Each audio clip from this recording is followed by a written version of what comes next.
And they fully expect the resistance, which is the reason we're here. None of us would be in this room if we did not have the perspective of organizing the working class and all the oppressed to challenge capitalist rule. That's our reason for being.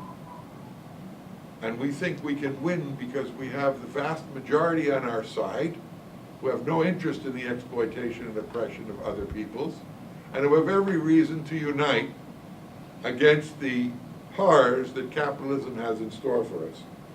So when I said we don't have fascism, we have democratic rights. They subpoenaed 23 people to the FBI out of 320 million. Most people say it's not me. I still live in a democracy. I still get to vote between which capitalist party will oppress me. And maybe one day they'll have an honest president. They have the illusion that the personality is the determinant of public policy as opposed to the interests of the people who rule. Doesn't matter who wins the two-party shell game of the American or Canadian electoral system.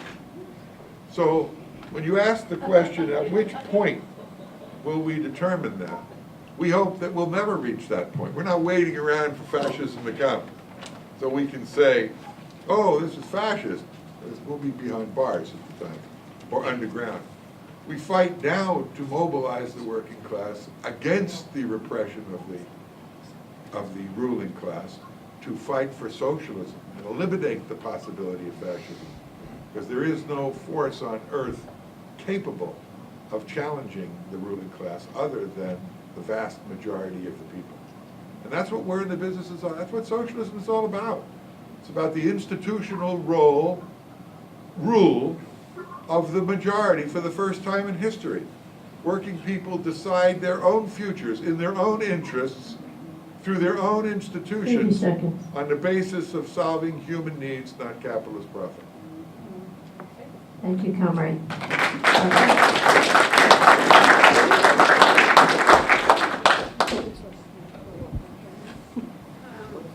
You guys, I'm a lawyer, not a politician, so I went to law school I have too. not thought through the political aspects of this, but just from what I see, from September 11th, in terms of how the laws were changed, whether the United States government was involved in September 11th or not, they took advantage of it and have used it in a very insidious way to exert controls. And I don't think it just comes from weakness, I think it comes from opportunism. The technology is there, what better way to control? It's the no-fly list that people can't, I mean, there was supposed to be someone coming this weekend for a conference, can't come on a direct flight to Canada in case it has to go over U.S. territory if something happened. It's not going to go over U.S. territory. It's not coming because he's on the U.S. no-fly list. Canada is passing over, the WikiLeaks thing, passing over 41 names of Canadians in the last couple of years to the United States to put on the list. Some of my clients were tortured in Egypt and Syria. I mean, Egypt is, according to those guys, the worst torturers. It's also the long-distance calls, the security service, not like the CSIS, but that security establishment, the CSE. They are monitoring long-distance overseas calls, all of them. And so the internet controls is just one more step in that whole thing. I wanted to say two things, one about democracy and one about the criminalization of others, like Lynne. You know, one of the judges, we've been fighting the conditions on the security certificate cases. They've got extremely harsh conditions that affect families. So the kids in this household, in the Jabala household, can't bring their computers home, wireless computers, and now that they can have them in the locked room. But you know, there's two little boys, 12 and 13, and a 17-year-old. She doesn't want to use her computer in the room with her brothers, in a locked room with her brothers. So she asked the court if she could have it in her bedroom. And the judge won't let her have it. So now if she's caught using it in her bedroom, like her brother was caught once playing his PlayStation game in his bedroom when he wasn't supposed to because the CBSA can show up at any time, the kids get the dad in trouble. The kids' behavior is criminalized, the way the court sets the controls. And that's the same thing with Lynne. The control is against the sheikh, not the lawyer.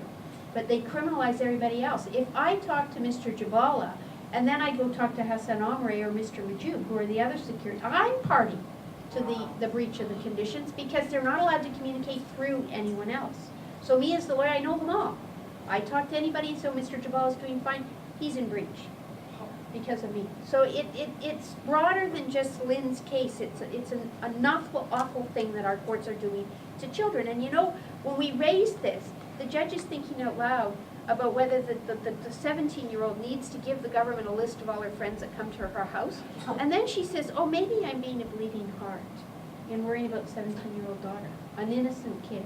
She thinks she's being a bleeding heart. And so she did make her give the names if she wants to have friends over. Yeah, no, it's just, you wouldn't believe what the judges are doing. That's why, that brings me to the second point about democracy. This government, this conservative government, has politicized the government. And the real problems with that is that civil servants, some of them are fighting back, most of them aren't. I'll just give you a real quick example. When I was in Chile, after the Pinochet took power, there was a lawyer speaking who ended up being one of the rapporteurs for the United Nations on human rights work. He was talking about the loss of habeas corpus. September 11th, 73, there was a coup. September 13th, no habeas corpus. They just threw it out the door.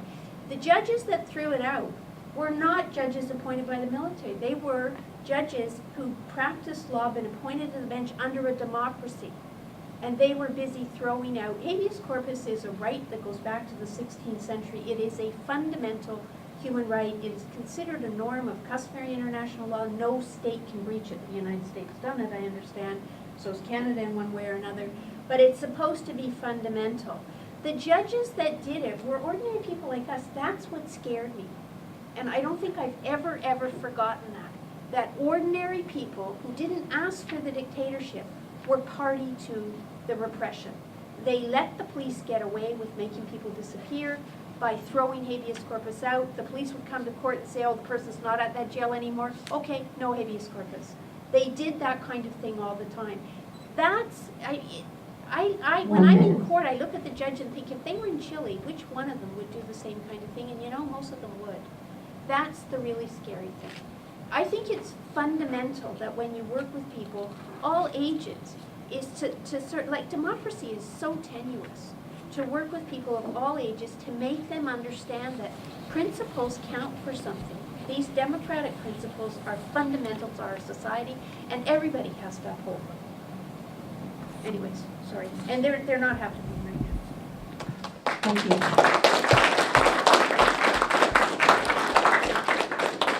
Okay, Comrade Gonzalez, you have up to 5 minutes. Okay. First, I would like to